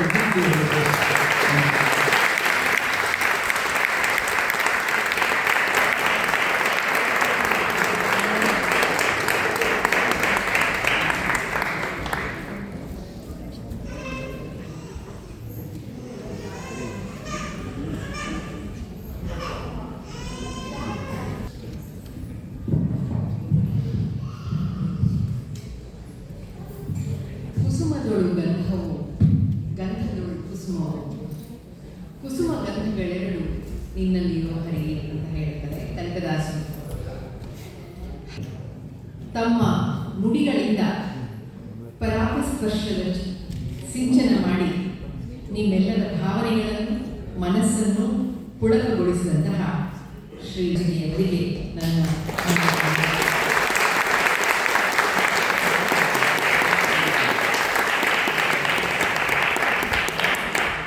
ಅತ್ಯದ್ಭುತವಾಗಿ ಅವತಾರತ್ರಯದ ಸ್ತುತಿಸಿದ್ರು. ನಿಜ, ಅವರೇ ಹೇಳಿರುವಂತೆ ಡಾಕ್ಟರ್ ಬನ್ನಂಜೆ ಗೋವಿಂದಾಚಾರ್ಯರು ಭೌತಿಕವಾಗಿ ನಮ್ಮೊಂದಿಗೆ ಈಗ ಇಲ್ಲದಿದ್ದರೂ ಕೂಡ, ಕೇವಲ 85 ವರ್ಷಗಳ ಕಾಲ ಬದುಕಿದ್ದರೂ ಕೂಡ 800 ವರ್ಷಗಳು ಆಗುವಷ್ಟು ಸರಕನ್ನು ವೇದಾಂತ, ಭಗವದ್ಗೀತೆ, ಭಾಗವತ ಎಲ್ಲವನ್ನೂ ವಿಮರ್ಶನೆ ಮಾಡಿ ಅಂಥ ದೊಡ್ಡ ಒಂದು ಸಂಪತ್ತನ್ನು ನಮಗೆ ಬಿಟ್ಟುಕೊಟ್ಟು ಹೋಗಿದ್ದಾರೆ. ನನಗೆ ಡಾಕ್ಟರ್ ಗುರುರಾಜ್ ಕರ್ಜಗಿಯವರು ಮಾತಾಡ್ತಿರುವಾಗ ಡಾಕ್ಟರ್ ಗುರುರಾಜ್ ಕರ್ಜಗಿಯರು ಮತ್ತು ಡಾಕ್ಟರ್ ಬನ್ನಂಜೆ ಗೋವಿಂದಾಚಾರ್ಯರಿರುವ ಒಂದು ಸಾಮ್ಯತೆ ಬಹಳ ಸ್ಪಷ್ಟವಾಗಿ ಕಾಣಿತು. ಏನು ಅಂತ ಹೇಳಿದ್ರೆ, ಬನ್ನಂಜೆ ಗೋವಿಂದಾಚಾರ್ಯರು ಅನೇಕ ಸಭೆಗಳಲ್ಲಿ ಹೇಳಿದ್ದಾರೆ, ವಿಷ್ಣು ಸಹಸ್ರನಾಮವನ್ನು ಹೆಣ್ಮಕ್ಳು ಪಠಿಸಬಾರ್ದು ಅಂತ, ಯಾರ್ಯಾರಿಗೆ ನಾಲ್ಗೆ ಇದೆಯೋ ಅವೆಲ್ಲರೂ ಪಡಿಸ್ಬೋದು ಅಂತ ಹೇಳಿ, ಮತ್ತೆ ಯಾರು ಎದುರಿಸಿದ್ರೆ ವಿಷ್ಣು ಸಹಸ್ರನಾಮ ಪಡಿಸೋದ್ರಿಂದ ನಿಮ್ಗೆ ಇಂತಿಂತದ್ದು ಆಗತ್ತೆ ಅಂತ ಹೇಳಿದ್ರೆ ಬನ್ನಂಜೆ ಆಗಲಿ ಅಂತ ಹೇಳಿ ಅಷ್ಟು ನಿಖರವಾಗಿ ಹೇಳ್ತಾರೆ. ಅದೇ ಸಾಮ್ಯತೆ ನಾನು ಡಾಕ್ಟರ್ ಗುರುರಾಜ್ ಕರ್ಜಗಿಯವರು ಕೂಡ ಕಾಣ್ತೀನಿ. ಯಾಕೆಂದ್ರೆ ಬೆಳಗ್ಗೆ ಅವ್ರ ಜೊತೆ ಲೋಕಾಭಿರಾಮವಾಗಿ ಮಾತಾಡ್ತಾ ಹೇಳ್ತಾ ಇದೆ, ಅವರ ಒಂದು ಬಹು ಪ್ರಸಿದ್ಧ ಕಾರ್ಯಕ್ರಮ ವೀಕೆಂಡ್ ವಿತ್ ರಮೇಶ್ ಅಂತ ಬರುತ್ತೆ. ನಾನು ದೊಡ್ಡ ಅಭಿಮಾನಿ ಆ ಕಾರ್ಯಕ್ರಮಕ್ಕೆ. ಅವರ ಬದುಕಿನ ಎಲ್ಲ ಪುಟಗಳನ್ನು ಕೂಡ ಸವಿಸ್ತರವಾಗಿ ನಿರೂಪಕನಾದಂತಹ ಆಕ್ಟರ್ ರಮೇಶ್ ಹೇಳ್ತಾ ಹೋಗ್ತಾರೆ. ಅದರಲ್ಲಿ ಇವರು ಹೇಳಿದರು, ನನ್ನ ಮೊಮ್ಮಗಳಿಗೂ ಕೂಡ ಹರಿವಾಯುಸ್ಥಿತಿಯನ್ನು ಹೇಳ್ಕೊಟ್ಟಿದ್ದೀನಿ ಅಂತ ಹೇಳಿ ಮೊಮ್ಮಗಳನ್ನು ಕರೆಸಿ ಹೇಳಿದರು. ಆ ಹುಡುಗಿಯೂ ಕೂಡ ಅತ್ಯದ್ಭುತವಾಗಿ ಅಸ್ಖಲಿತವಾಗಿ ಪ್ರಸ್ತುತಪಡಿಸಿದರು. ಹಾಗಾಗಿ ಇವತ್ತೊಂದು ಪ್ರಶ್ನೆ ಕೇಳಿದೆ ನಾನು ಡಾಕ್ಟರ್ ಗುರುರಾಜ್ ಕರ್ಜಗಿಯವರ. ಪಂಡಿತರೆಲ್ಲರೂ ಕೂತಿದ್ರೆ ಹೆಣ್ಮಕ್ಳು ಹೇಳ್ಬಾರ್ದು ಅಂದರೆ ನಿಮ್ಮ ಉತ್ತರ ಏನು ಅಂದರೆ, ಯಾರು ಕೂತಿರಲಿ ನನ್ನ ಕನ್ವಿಕ್ಷನ್ ಇದ್ದೇನೆ, ಹೆಣ್ಮಕ್ಳಿಗೂ ಹೇಳೋ ಹಾಗೆ ಮಾಡ್ತೀನಿ.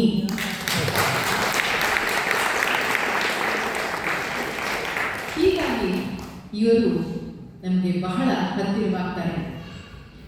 ಅಂತಹ ಅದ್ಭುತವಾದಂತಹ ಒಂದು ಥಾಟ್ ಪ್ರೋಸೆಸ್ಸು ಮತ್ತು ಅತ್ಯದ್ಭುತವಾದಂತಹ ಪ್ರವಚನವನ್ನು ನೀಡಿದಂತಹ ಡಾಕ್ಟರ್ ಗುರುರಾಜ್ ಕರ್ಜಗಿಯವರಿಗೆ ಮತ್ತೊಮ್ಮೆ ನನ್ನ ನಮಸ್ಕಾರಗಳು.